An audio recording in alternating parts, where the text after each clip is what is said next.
Olá, eu sou Fernanda Chagas, uma das fundadoras do Self-Service em Foco. E hoje eu vou bater um papo, tomar um café com o Mário e vamos falar sobre Comida Aquilo, esse produto tão importante no Brasil, nos restaurantes Brasil afora.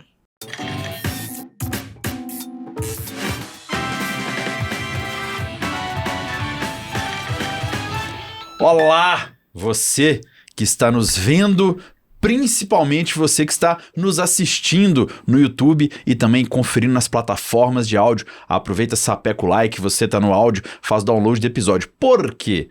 Porque você já parou para pensar que o Comida Aquilo talvez seja a principal fonte de refeição do brasileiro fora de casa, mas a gente não fala dele? A gente vai lá todo dia, mas a gente não fala sobre isso. O que justifica esse tabu? O que as pessoas comem? Por onde vivem? Daqui a pouco, no Tomei Gosto, eu vou receber aqui a Fernanda Chagas. Ela é do Self-Service em Foco e vai ser um papo bom. Fica aí, eu tenho muita dúvida, tenho muita curiosidade, imagino que você também tenha. Então, chega mais com nós, tá bom? Like, download do episódio, sapeca aí, favorita o canal também, vai ser bom, tá bom? Fernanda Chagas, cerveja, café ou vinho? Hoje, tudo bem, Mário? Tudo bom. Hoje vamos de café. Café? Mas você bebe cerveja? Bebo também. Aqui, minha filha, fazemos qualquer negócio. Sou até flex. sommelier de cerveja também. Você também é sommelier de cerveja? Colega! Você foi formada aonde, sommelier de cerveja? Na escola de sommelieria, né? Hoje é a Escola Mineira de Sommelieria, né? Sim. Na época era... Academia sommelier de Academia cerveja? de sommelier Uai, de você é de qual cerveja. turma? Eu sou da oitava. Eu sou da quinta? Que isso, o seu calor, então? É. Uma das primeiras turmas. Hoje, papo de amigos aqui. Então, você foi aluna do meu mestre Falcone, nosso querido saudoso Marco Falcone, né? Da minha professora, minha amiga, minha colega jornalista Fabiana Regui e de várias outras pessoas. Que barato. Pô, então, estamos aqui entre colegas. Vinho, você bebe? Também. Adoro também. Bom. Não tem tempo ruim, não, né? Falou que é gastronomia, comer e beber, tamo dentro. Coisa linda. Você tem o Self-Service em Foco, que é um canal de Instagram e YouTube sobre self-service. A primeira pergunta, aonde nasceu essa ideia do Comida Aquilo?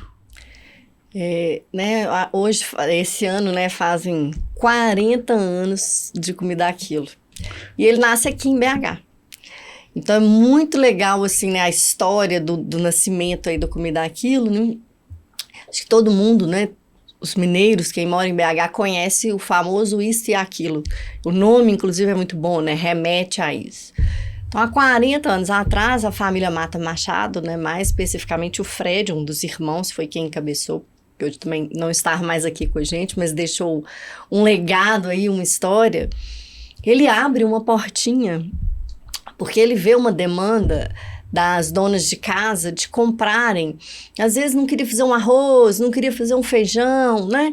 Então ele começa a abrir com esse objetivo. Elas mesmas levavam suas vasilhas, iam lá, enchia de arroz, feijão, nem tinha lugar para sentar. Pesava e pronto, levava para casa. Só que o negócio começou a dar certo e as pessoas começaram a pedir. Poxa, você podia pôr umas mesinhas aqui. Ele pôs umas mesinhas, aí começou a ter prato, aí depois abriu outras unidades maiores já pensando nisso e o negócio espalhou muito rapidamente pelo Brasil todo. Por que o Comida Aquilo faz tanto sucesso? Por que ele é onipresente no Brasil? Eu acho que ele tem duas características, né, que são fundamentais. Uma, ele é muito democrático.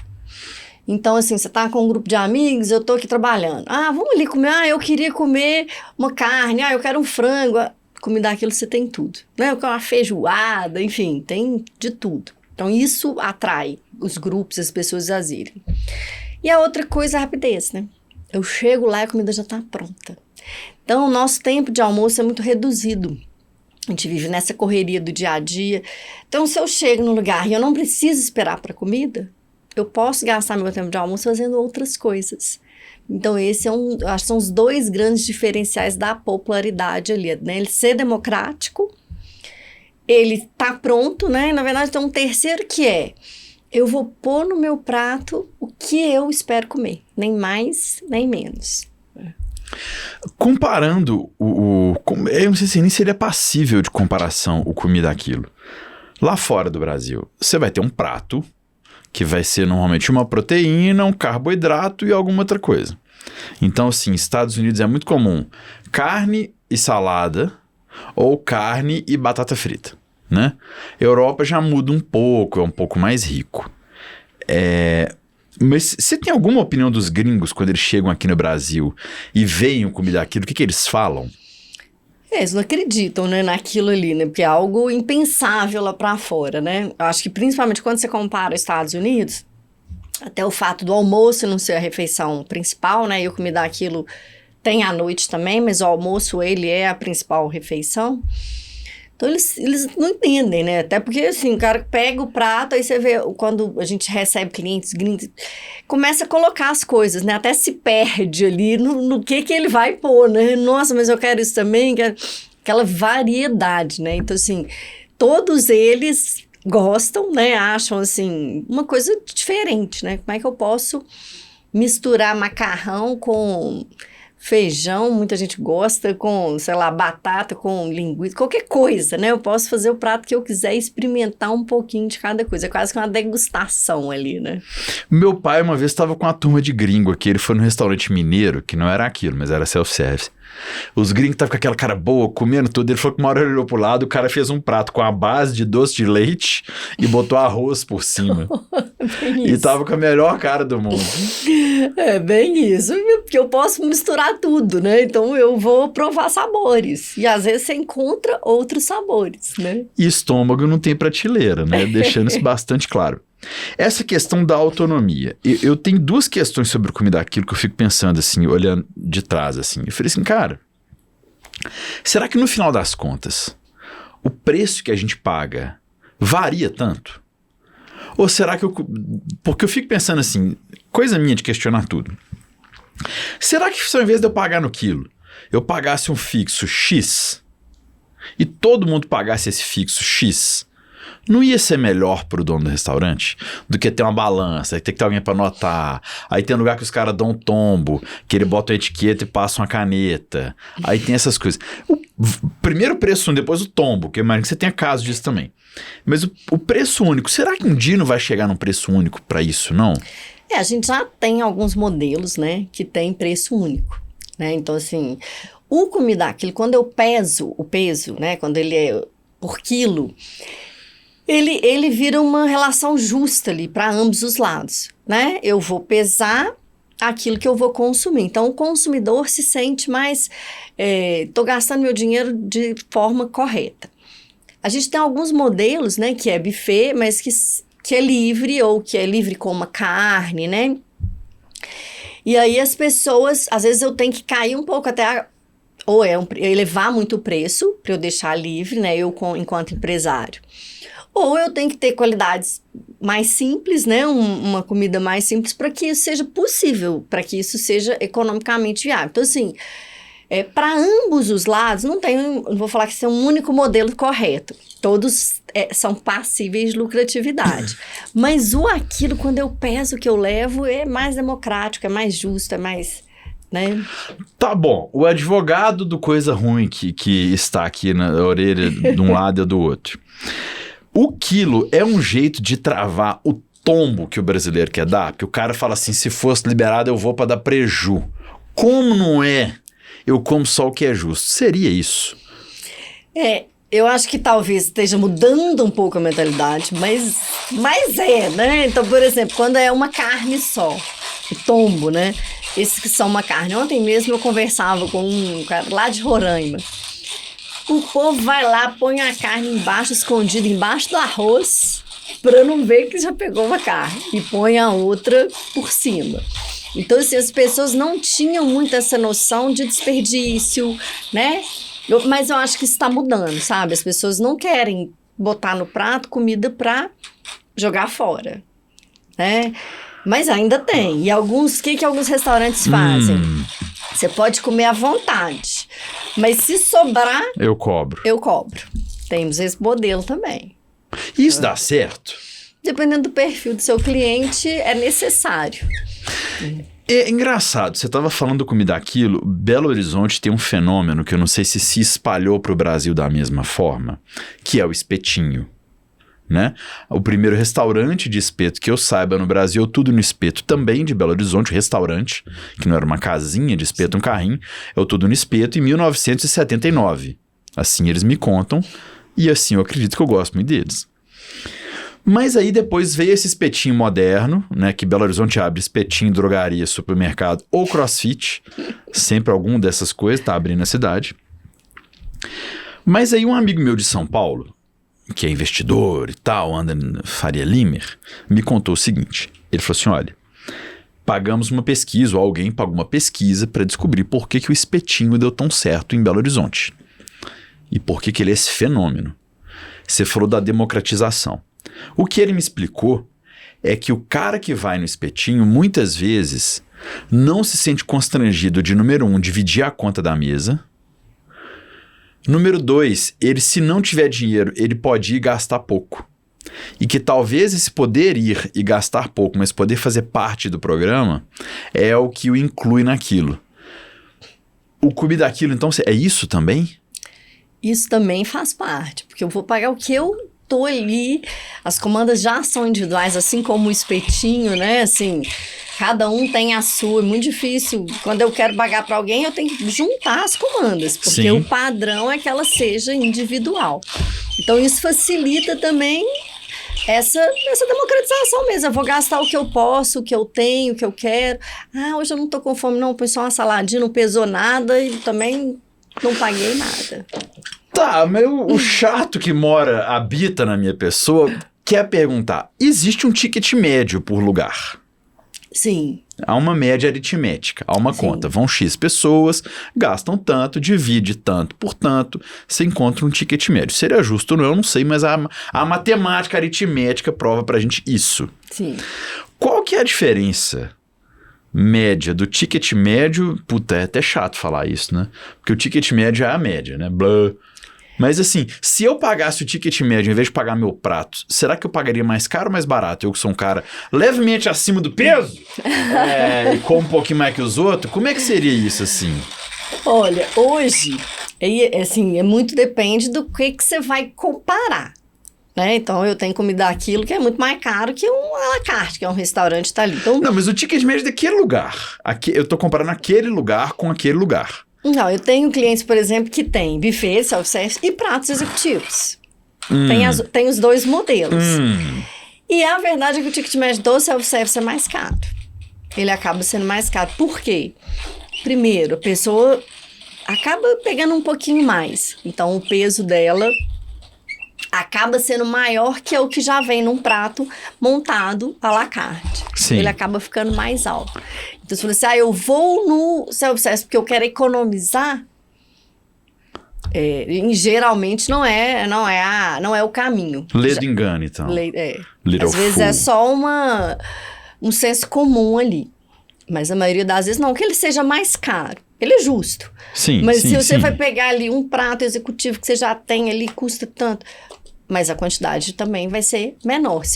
Aí se você me perguntar, mas se for a mesma quantidade, né, de um e de outro, aí a tendência é que o custo seja similar no mesmo restaurante, né? Ou que talvez eu ponha o à la carte um pouco mais caro, porque ele é feito na hora, né? Mas aí vende mais porque é fresquinho porque vende mais. O mais caro, eu acompanhei muito material de vocês falam sobre desperdício, né? Sim. E eu já recebi consultor de hotel também, e outras pessoas falam muito sobre isso, né? E os tipos de sobra que existem num restaurante. Vamos falar primeiro, quais são os tipos de sobra que você tem, para entrar depois no tal do desperdício? Na verdade, o self-service, alguma sobra ele vai ter. Ele já entra na conta dele. Por quê? Porque você vai chegar 2 horas no restaurante, não pode estar vazio. Então alguma coisa vai ter que sobrar. E você sabe que eu chego no restaurante de comida aquilo 2, porque eu faço um programa de rádio que termina às 14. Então se eu chegar cedo num comida aquilo, eu chego às 14. Gente, eu sou frustrado, eu não posso comer a selga, porque minha casa só tem minha namorada, então não dura. E eu só chego no comida aquilo no final, mas pode falar. E aí não tem mais a selga. Não, a selga, esquece. A selga pra mim é um luxo. É porque algumas coisas você não vai repor. Né? Não dá. Os itens que são mais caros ou que saem menos, não dá para você ficar repondo. Né? Então, assim, existe a sobra. Mas o empresário, ele tem que cuidar para quê? Para sobrar menos, principalmente os itens mais caros. Né? Então, as proteínas. Então, a gente tem outras formas de atender o cliente bem, sem, né? Então, assim, acabou a carne. Aí eu te atendo já na porta e falo assim, mano, olha, eu vou passar um bife fresquinho para você, tem de boi, eu já reverto, ou seja, te entrego uma comida fresca. Mas a sobra, ela sempre existe. O grande problema é que muita gente não faz gestão de nada e aí as sobras viram gigantescas. Aí o custo desse empresário vai ser caríssimo, né? Tá bom. Mas existe alguma sobra que pode voltar e ser servida ou tudo que foi pro buffet, adeus? As boas práticas falam que a partir do momento que ele foi pro buffet, adeus. Essa é a boa prática. O que deve ser feito é isso. Então, por isso que você pode produzir, se tiver na sua cozinha... Eu percebo um sorriso irônico em você. É porque isso é a boa prática, né? Agora, a realidade e tal, aí já cada um sabe da sua história, né? E sabe o que acontece. Claro, sempre com qualidade. Acho que os restaurantes sempre trabalham com muita qualidade. Mas, né? Algumas coisas que acabaram de colocar, tá novinho e tal... Mas por que é o problema do buffet? Porque como o buffet passam várias pessoas, então por isso que você não pode reaproveitar. Né? Ele não é protegido ali igual a comida que está dentro da sua cozinha. A pandemia, já falando em protegido, a pandemia, quando tinha... Agora até algumas pessoas permaneceram com isso, né? Algum acrílico ali, não é tão exposto mais. A pandemia trouxe alguma mudança no perfil de consumo do self-service? Olha, no começo foi um baque muito grande, na volta, né? No começo, assim, no pós-pandemia, porque as pessoas custaram a ter confiança de comer ali novamente, confiança. A gente achava, inclusive, que máscara para servir ia ficar, né? Que o acrílico ali como um protetor ia ficar. Algumas coisas que vieram como obrigatórias e que são positivas. Alguns restaurantes mantiveram, mas a grande maioria voltou ao que era antes da pandemia. Mas a máscara, para quem tá manuseando, a gente ainda vê, isso não é obrigatório mais, né? Não é obrigatório. Mas e quem tá manuseando, ok, antes, durante a pandemia e pós-pandemia, quem estava servindo, né? O cliente tinha que ter a máscara. Então o self-service tinha que oferecer para o cliente, porque ele tá ali em cima e tal. Então, assim, o que alguns ficaram foi uma proteção, né, de acrílico ali em cima, né, de acrílico, ou seja, de que for mais transparente para que ele veja, para que eu consiga proteger mais de um cabelo de um cliente, né, o próprio falar ali. Mas a maioria continua como era mesmo, né? Engraçado falar. Tem um amigo meu que vai no Comida Aquilo comigo. Um abraço, Hugo, da 98. E ele fica revoltado que as pessoas ficam conversando em cima da comida. E nós, brasileiros, somos um povo muito conversador. Isso é um desafio? É um desafio. A gente tem alguns clientes, alguns restaurantes que inclusive colocam plaquinhas. Não usar o celular... proibido usar o celular enquanto serve self-service, né? O conversar é mais difícil. Mas pelo menos o celular, porque aí tem uns que conversa, pega o celular, põe assim, conversa, aí você fala assim, meu Deus, né? Então, quando é muito recorrente isso, aí o restaurante tem que educar os clientes, né? Agora, eu tava escrevendo um roteiro aqui pra gente conversar e eu lembrei de 2 Comida Aquilo que me marcaram muito. O aeroporto de Confins agora tem Comida Aquilo, lá no meio do aeroporto. É.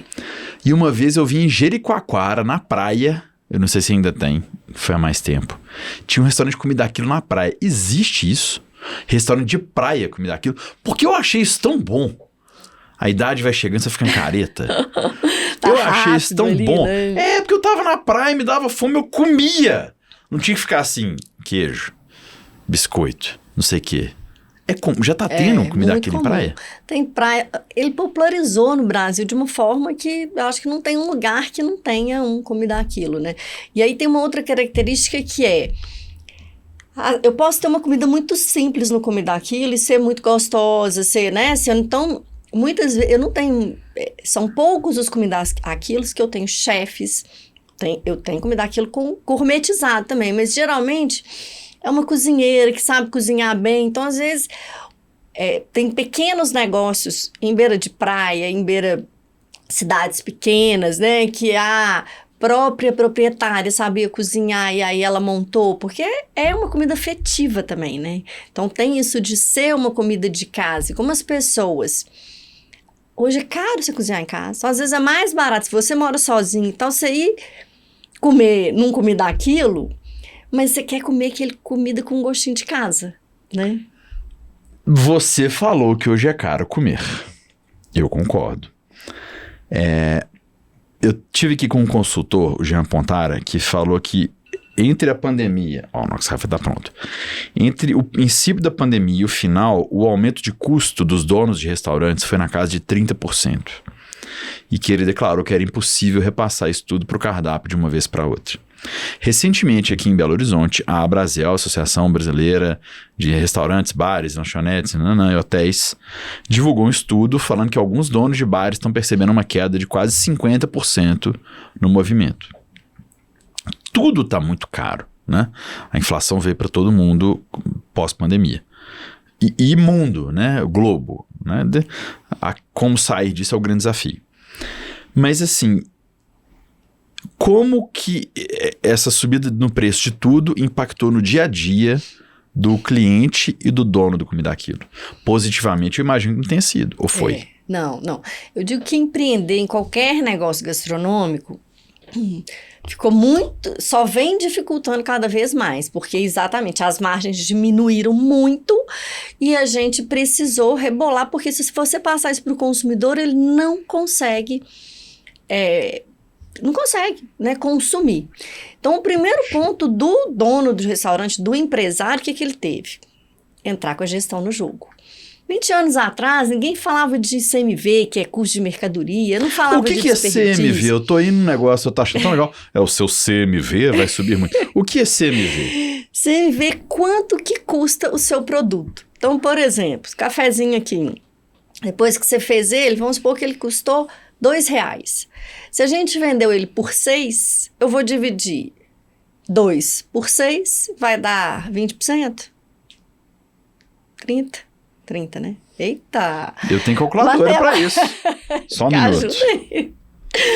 Só porque eu sou de humana, gente. 2 por 6. Geralmente eu uso 50% que eu faço. 0,3333. 33%. Então, o CMV desse cafezinho é 33%. Então... Quando eu tenho, mas só que é 33%, só que não ficou ali, vamos supor que a gente não consumiu ali, você só vendeu 2 cafés. Sim. Então, na verdade, esses aqui não custaram 3 cada um, 2 cada um. No total, ele custou 8, porque eu desperdicei um tanto. Então, meu CMV vai ficar muito mais caro, porque o CMV é o custo pelo que eu vendi, né? O que eu faturei. Então, o que o dono de restaurante teve que fazer? Cuidar para não ter desperdício. Porque se ele diminui o desperdício, aquilo que era desperdício vira lucro. Então, em vez dele aumentar o preço, ele conseguiu segurar por ali. Tem que segurar por ali também, né? Claro que não tem jeito de você segurar o preço quando está tudo aumentando. Então, assim, foi ruim para todo mundo. Aumentou o preço, teve que aumentar, mas teve que entrar a gestão para tentar segurar ao máximo o aumento de preço. Porque no passado, eu sou empresária também, né? Já tive restaurante e tal. Você comprava uma cerveja por 3, vendia por 12. E era ok. Hoje é impossível você colocar essa margem, né, de custo. Serve seu café aí, ele tá cheiroso, tá bonito. Esse é um café que eu ganhei lá do pessoal do ACA, de um projeto social lá do Vale do Jequitinhonha. Gostoso? Gostoso. Eu tô só cheirando ele aqui. Hoje em dia esse podcast tem a pausa do café. Dona Dirce e seu remédio, disse Juca Kfouri. Agora, o dono do restaurante entrou com a gestão. O público consumidor tá indo menos no self-service? O self-service percebeu esse baque? Ou, por exemplo, num lugar tipo São Paulo, Faria Lima, o self-service cresceu porque o à la carte, por ser mais caro, o dinheiro faltou, o pessoal segurou na refeição. Como é que tá esse movimento? Na verdade, ele aconteceu 2 fenômenos, né, pós-pandemia. Muita gente virou home office e ainda tá voltando, né? Ainda tem gente que não vai voltar e tem gente voltando. Então, com essas pessoas pararam mais ou menos de consumir o self-service. Depois eu vou falar o porquê, o mais ou menos. A gente já falou aqui que, ok, nem sempre o self-service, ele às vezes tem a sensação de que é mais barato, mas nem sempre. Então, teve essa migração, né, das pessoas para achar que vão pagar um pouco mais barato ali. Então, mas por um outro lado, comer dentro de casa também ficou muito mais caro. E quando você faz dentro de casa, é muito difícil, principalmente para pequenas, né, famílias, né? Você falou, eu sou de 2. Você não pode comprar a selga, porque a selga vai isso é um trauma, eu vou fazer uma camiseta. Eu não compro a selga. Não só a selga, mas várias outras coisas. Se você colocar joelho na ponta... de porco. No papel, você vai até um alface, né? Hoje tem porções menores, os supermercados começaram a vender, mas aí ficam mais caros. Meu pai mora sozinho, ele só almoça na rua. Para ele não faz sentido o custo de fazer a comida, porque vai sobrar e ele não vai gerir esse desperdício, ele vai acabar jogando fora. Então, no final, vai ficar mais caro. Então, com isso, voltando, hoje a gente vê os restaurantes já com níveis de faturamento muito similares ao que eles tinham de antes da pandemia. E alguns até com faturamento maior. Porque aí veio uma oportunidade, né? Com a pandemia, o que aconteceu? Delivery. Eles tiveram que fazer delivery. Ninguém falava em delivery, né? Você já viu um restaurante self-service? Eu fazer delivery era assim, impensável. Pra quê? Eu vou cuidar aqui do meu... E aí a pandemia eu tive que fazer. E hoje tem gente que vende mais no delivery do que no próprio salão de self-service. A partir do mesmo conceito do buffet, da comida que ele fez ali, comida afetiva, comida de casa, que é a marmita, né? A marmita. Falemos sobre a marmita. Esse café tá muito bom, vou colocar mais pra você. Não sei se você quer não, meu eu vou tomar mais. Pode pôr. Espero que você queira também. Tô aqui pondurando. Não, tem mais. Se acabar esse aqui, eu faço mais, velho. Aqui, esse podcast jamais faltaram cafés. A marmita. Você tá falando da marmita comprada num restaurante que chega pra você. Mas a marmita que vem de casa, ela representa um concorrente pro self-service? Sim, a marmita que a própria pessoa faz, a própria pessoa faz, sim. Muito pouco. Tá? Tem um perfil que leva de casa? Tem, mas cada vez a gente vê exatamente. Por quê? Porque aí a comida vai chegar fria, ele tem que ter um lugar onde que ele vai esquentar. Então, assim, a gente vê cada vez isso caindo em desuso, porque o custo-benefício para você comer fora hoje vale a pena do que você levar. Mas às vezes sim, né? Quando eu tenho 4 filhos, todos eles almoçam fora e tal, aí eu monto a marmita e levo. Mas eu não vejo isso como um concorrente, não. É aquilo, né? Você pode ver o copo meio cheio e meio vazio. Então, olha, o dia que você enjoar da sua comida, você vai comer aqui comigo. Eu sou o maior consumidor de marmita. Eu acho marmita legal pra caramba, cara. É uma refeição barata, simples. E uma marmita é mais barato que um hambúrguer gourmet. Você sabe que o nome mais procurado no iFood em 2023 foi marmita. É mesmo? Mais procurado. Como que isso... Eu lembro quando começa o iFood aqui, só se vendia no delivery pizza e hambúrguer. Depois começou a sair. Mexicano. Mexicano. Em 2023, o termo mais procurado foi marmita. Cara, eu acho marmita um preço tão justo. Eu acho tão justo, porque eu faço a conta, sem brincadeira. Tem dia que eu tô em casa, sozinho. Vou pedir um hambúrguer. Falo, pô, hambúrguer, tá. Pão, é um pão brioche, amanteigado, blá, blá, pão. Carne moída, pão e carne. E eu normalmente não peço batata. É verdade, eu não peço batata. Eu sei que você tá rindo da minha cara. Mas você é ouvinte, não você. Você é uma pessoa super séria. Você tá falando pro além. Aí eu falo assim, cara, um hambúrguer com entrega na minha casa, e às vezes você tem que botar batata e o refri, que eu não bebo refri, vai dar, vamos supor, aqui em BH, 40 e tantos, 50 e pouco. Uma marmita com entrega na minha casa, comidinha gostosa, arroz, feijão, batata frita, proteína animal, que é um bife de frango, porco ou boi. 26. Cara, marmita é bom demais. Ela tem um custo... Exatamente. Eu sou revoltado porque não tem mais marmita de noite em Belo Horizonte. Tem pouquíssimos fornecedores de marmita noturna. É porque o hábito, né, do brasileiro é comer a marmita na hora do almoço, que é a comida afetiva, aquilo ali. Mas o custo-benefício dela é imbatível mesmo. Por quê? Porque arroz e feijão, que é uma coisa que a gente gosta, né, de consumir, Sim. é barato, né? Então, arroz e feijão... Mas me tira uma dúvida aqui. Vamos quebrar mitos. O que é mais barato pro dono do restaurante? Fazer arroz e feijão ou fritar batata frita? Fazer arroz e feijão. Mas justifica uma marmita custar R$26 e uma porção de batata do tamanho da minha mão fechada custar 20? Aí não é só o custo, né? Mas é quanto que o consumidor paga por aquilo, né? Ah, então, tá. Quando você vai precificar, tem a ver Então, tem produtos que você vai precificar e ter uma margem menor e outros maiores, porque é quanto que as pessoas acham que vale aquilo ali. Né? Você vai no McDonald's, o combo do McDonald's, sei lá, R$30. Se você for comprar só batata frita... Outro dia minha filha fez, eu quase caí dura, né? Eu falei, não acredito, como que vocês compraram só batata frita? R$14. Comprasse outro combo ainda, né? E comia esse hambúrguer aí. Eu não era não, mas eu tô me tornando o cara da batata frita da Air Fryer. Me julgue. É R$12, R$14, 1 quilo.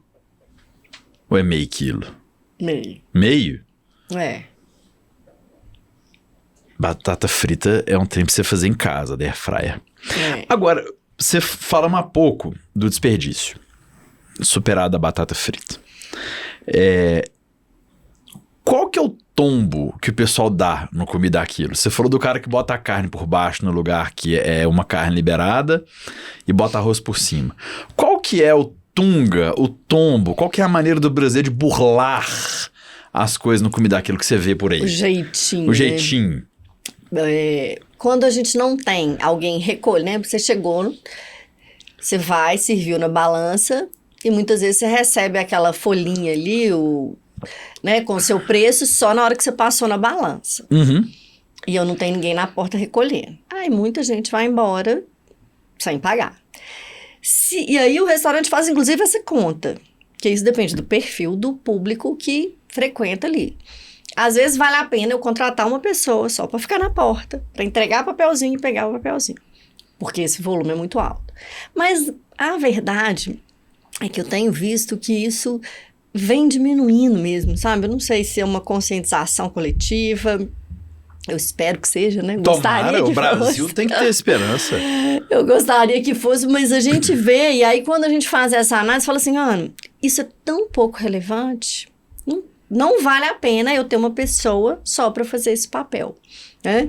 Vamos observar, aí você já começa a perceber que geralmente quando acontece são as mesmas pessoas, né? Porque você tem o comida aquilo, ele tem muita recorrência, né? Sim. As mesmas pessoas almoçam, aí você já começa a chegar mais junto, você já acertou sua comanda hoje, a pessoa começa a ficar sem graça. Ontem mesmo esse menino que me contava da carne, ele falou, aí eu pego uma vez, Fernanda, depois eles ficam com vergonha. É o primeiro falar, tá vendo que meu prato tá certinho, né? Não tem nada não. Então as pessoas vão tomando tento, né? O tunga mais comum, então, é esse, do comer daquilo. Esse é o mais comum. Enquanto você experimenta seu café, os café ficou, gente, vocês não estão aqui não, mas esse café ficou bom, com força. Tá bom mesmo. Raramente eu bebo uma prensa francesa inteira, igual nós estamos bebendo aqui. Esse café tá muito bom. E me explica uma coisa, qual que é o serviço mais inusitado que você já viu de comida daquilo no Brasil? Por exemplo, eu já vi linguiça de cordeiro, não comi daquilo. O ceviche virou uma coisa comum. Mas o que foi a coisa que um dia você foi no comi daquilo e você falou assim, bem mineiro, nó? Nem fui, né? Mas eu tinha um cliente no Pará.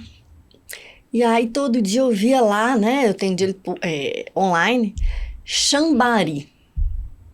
Eu, que diacho de peixe que é esse, gente? Pra mim era peixe, né? E na verdade não é uma parte do boi, é uma perna do boi.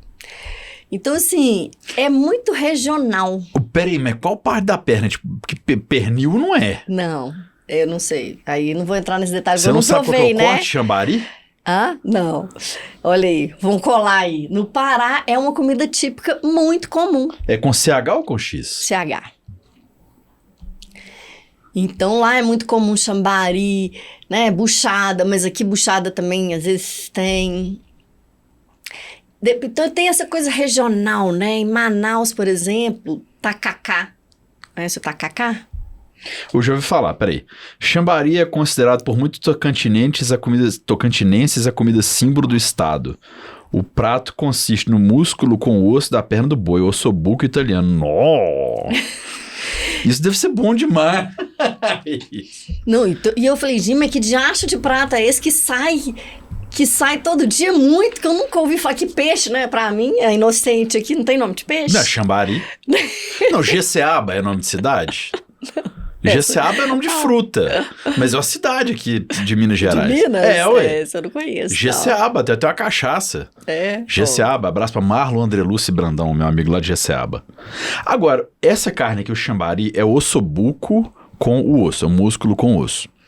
Eu aprendi ao longo da minha vida a não me frustrar muito. E quando eu coloco carne com osso no self-service, eu me frustro. Porque eu peso a carne com o osso, como a carne e o osso fica, eu devolvo o osso pro moço e ele não abate o osso. É. Qual que é o macete pra eu não me frustrar? Jamais comer carne com osso? Ele é um prato extremamente lucrativo para o restaurante, né? Demais, velho. Como vai ter pratos que às vezes se você comer um filé, ele pode ser mais caro. Se eu pegar o preço tem pratos que são mais caros que o quilo que o restaurante vende. Então, se eu, por exemplo, salmão. Hoje, salmão tá a preço de ouro. Então, quando você serve um bife de salmão lá, você não pensa nisso, né? Você tá tendo vantagem quando você comeu, porque ele é mais caro do que o que você tá pagando no valor do quilo. Se você pegar o quilo do salmão em natura.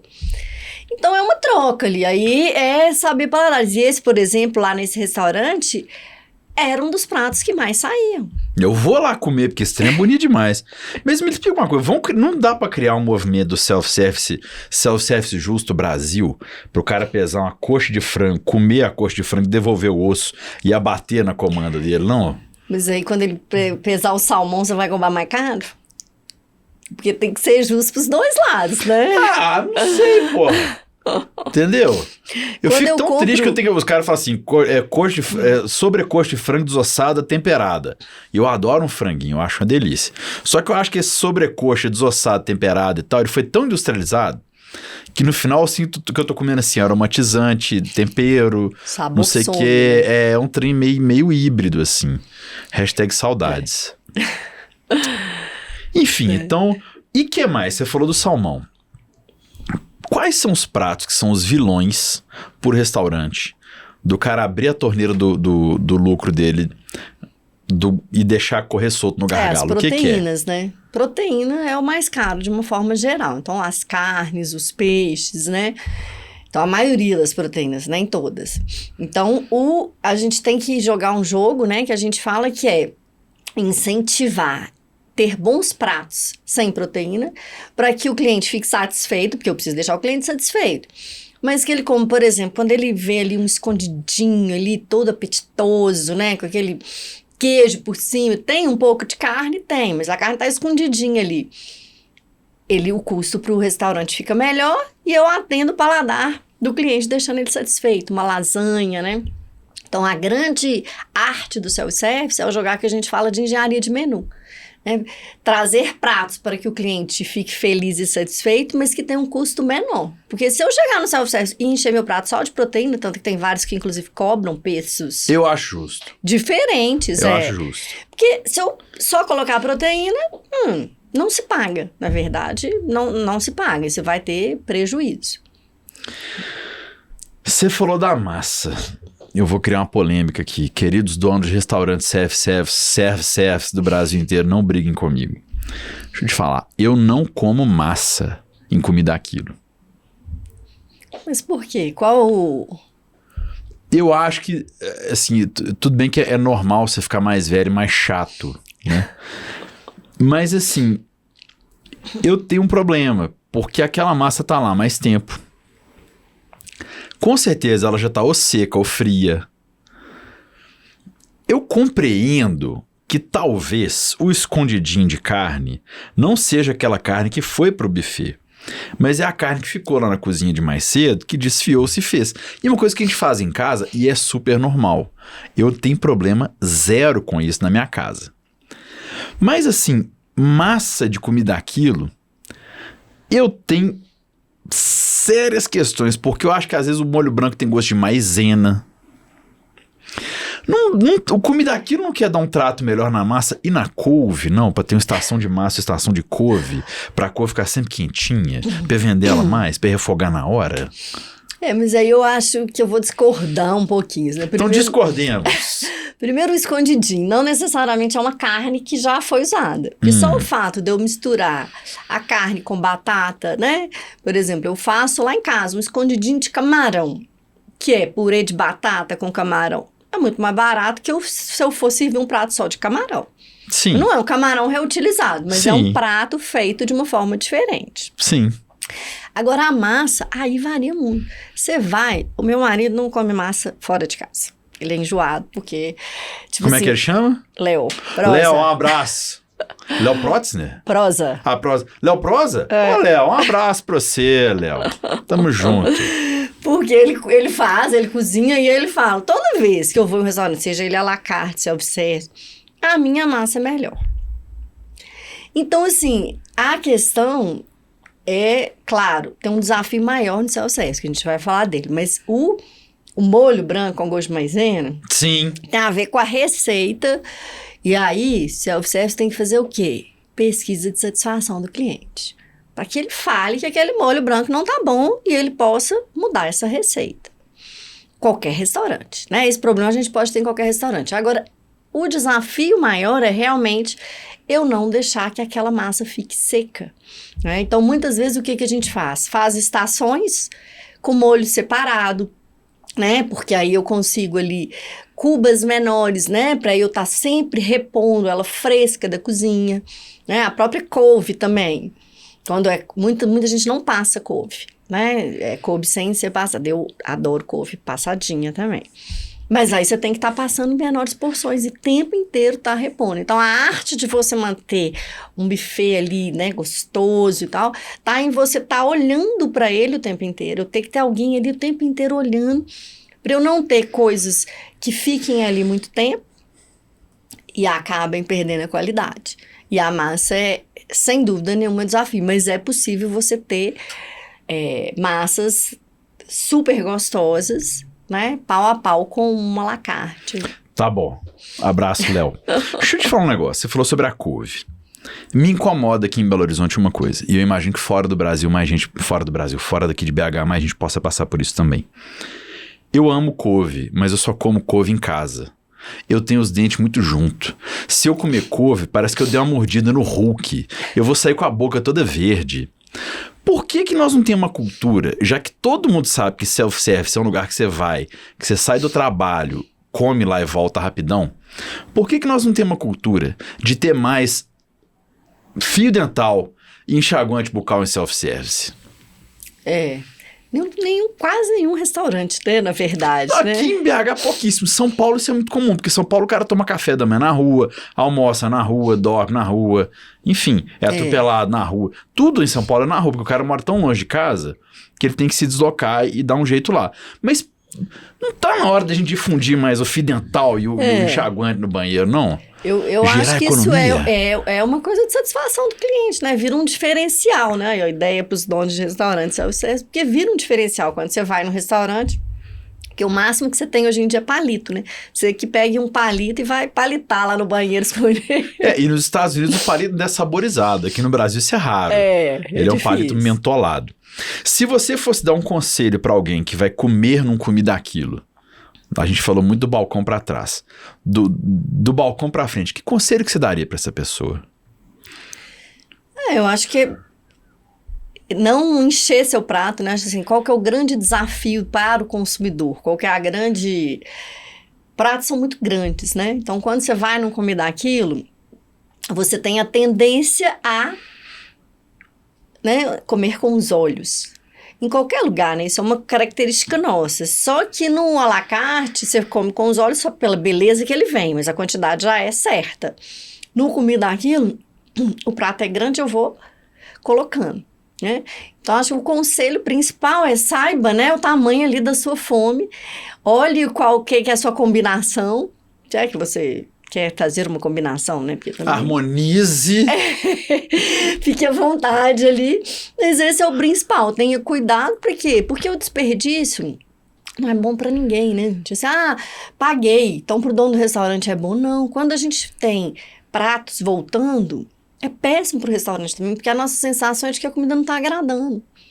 Mas muitas vezes não foi isso, né? Muitas vezes é porque as pessoas, o prato é muito grande, então as pessoas vão colocando. Então, acho que o principal conselho é, claro, olhe se é um restaurante, né? Dá uma olhada no buffet, tá tudo, né? Tá bonito, esteticamente, eu acho que isso é fundamental, isso é uma coisa que todos já fazemos, né? Mas na hora de se servir, fique atento ali para você não passar do ponto e pagar mais e ainda jogar a comida fora, né? Eu não quero que você perca cliente, nem quero desmoralizar seu negócio. Mas o senhor, meu pai, falava assim, prato grande, mania de comida aquilo, pra você achar que você tá pondo pouca comida. O prato é imenso. O prato da minha casa sempre é menor, o vasilhame, do que o de comida aquilo. Prato de comida aquilo é maior, então? Isso é uma estratégia, né, assim, para que você incentive o consumo. Estratégia de incentivo ao consumo. Então, isso faz parte do negócio, né? Do mesmo jeito que quando eu vou num restaurante e eu coloco um balde de cerveja, é uma estratégia de incentivar o seu consumo, né? Então, no comida aquilo, uma estratégia é essa. Já se for a comida aquilo sem ser aquilo, né? Se é o buffet sem ser aquilo... Sim. Aí é o inverso, né? O prato você diminui o prato. É menor. Para você, né, não incentivar o consumo exagerado e o desperdício e a sobra ali. E outra, você que vai comer muito, você vai caminhar mais, então você vai gastar sua energia. Você falou de prato, é um negócio que eu não sei se já foi, tem um lugar aqui em Belo Horizonte, na verdade é Contagem, Tropeiro do Zezé. É meio que rodízio de ovo. Você paga o tropeiro por pessoa, é uma delícia em Contagem, é uma experiência cultural. Todo mundo tem que ir, vá um dia, vai mudar a sua vida. É um rodízio de ovo. Você paga por pessoa o tropeiro, vem uma montanha de tropeiro gostoso, fresquinho. Um abraço pro Zezé e pra família toda. Pra família do Zezé também. E aí vem o tropeiro e vem o cara, olha o ovo! E ele passa com vários ovos de várias maneiras servindo. Você já viu isso na sua vida? Não, sensacional, né? Rodízio de ovo? É, muito legal. E combina, uma ideia fantástica, né? Mas você come em cumbuquinha de colher. O ovo? Não, tudo. O tropeiro também. Não é prato, é uma cumbuquinha que você come com colher. Hashtag aí. Fica muito a legal. dica. No outro dia eu fui num rodízio de tirar gosto em Recife. Você falou ovo, eu lembrei. Mas lá era o caldo de feijão. Aí tem um rodízio de tirar gosto e o caldo está nesse rodízio. E aí eles quebram o ovo na hora dentro do caldo para você tomar também. E é um sucesso lá, um fenômeno também. Não, ainda mais naquele calor, você sai fazendo polichinelo, né? Fernanda, eu quero te agradecer muito por aqui, você passou por aqui conosco. Você que é dono de Comida Aquilo, você que tem curiosidade sobre Comida Aquilo, você que quer empreender na área, procure elas. Elas têm um canal de Facebook e Instagram, Self-Service em Foco. Lá no Instagram, Self-Service em Foco, é só escrever isso tudo junto que cai lá. No YouTube também tem muito conteúdo delas, da Fernanda e da sócia dela conversando sobre isso, né? Vocês dão todo tipo de assessoria pessoal. Tem uma pergunta que eu sempre encerro o podcast aqui, que é refeição perfeita, companhia perfeita no lugar perfeito. Só que antes dela, eu quero que você fale pra mim qual que seria o prato que você faria hoje pra você num self-service aquilo. Pra mim, consumir? O prato de self-service, depois você vai me contar a refeição perfeita, companhia perfeita, lugar perfeito. Ai, um prato de self-service, eu falei do camarão, agora eu fiquei com água na boca, né? Então eu vou nele, num escondidinho de camarão. Ó, e ela foi no escondidinho só pra me provocar. Escondidinho de camarão. O que mais que você vai pôr no seu prato? Batata palha, com escondidinho de camarão e uma saladinha. Ou seja, você gosta de batata. Uma vez eu fui em Contagem também no shopping, o pessoal pediu batata assada com batata palha. Batata com batata. Eu achei super legal, assim. É muito gosto por batata. Mas combina que é perfeito. Sobremesa doce de batata doce, de entrada batata frita, né? Tudo bem. Agora, se você fosse fazer pra mim a refeição perfeita com a companhia perfeita no lugar perfeito. Refeição perfeita, eu com a minha família, né? Minhas 2 meninas, meu marido. Lugar perfeito. Na praia. Sou apaixonada pela praia. Mas praia cheia, praia vazia, praia baladinha, que praia que você quer? Praia vazia. Quanto menos gente, melhor. Né? Maldivas. Pode ser. Vamos chutar alto, sonhar não cobra. Vamos chutar alto. Pode ser, dentro de um bangalô só pra gente, água exclusivo azul, assim. ali. Exatamente. Que vem boiando, as coisas, eu acho tão chique isso. Maravilhoso. E... Qual que é o menu? De entrada, prato principal e sobremesa? Nossa, pior que o meu menu, meu prato, né? Meu prato predileto não iria combinar ali. Qual que é?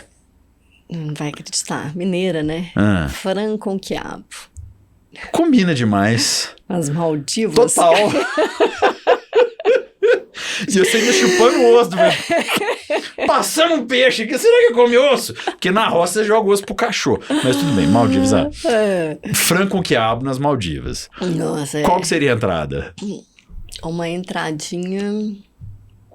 Pode ser... Nossa Senhora. Aí eu já vou pra outra linha, né? Vou fazer um samba do crioulo doido. Não, vamos numa refeição mineira nas Maldivas, Normal, né? Demais. Uma entradinha de mandioca frita. Coisa linda. Franguinho com quiabo. E de sobremesa, pode ser um tradicional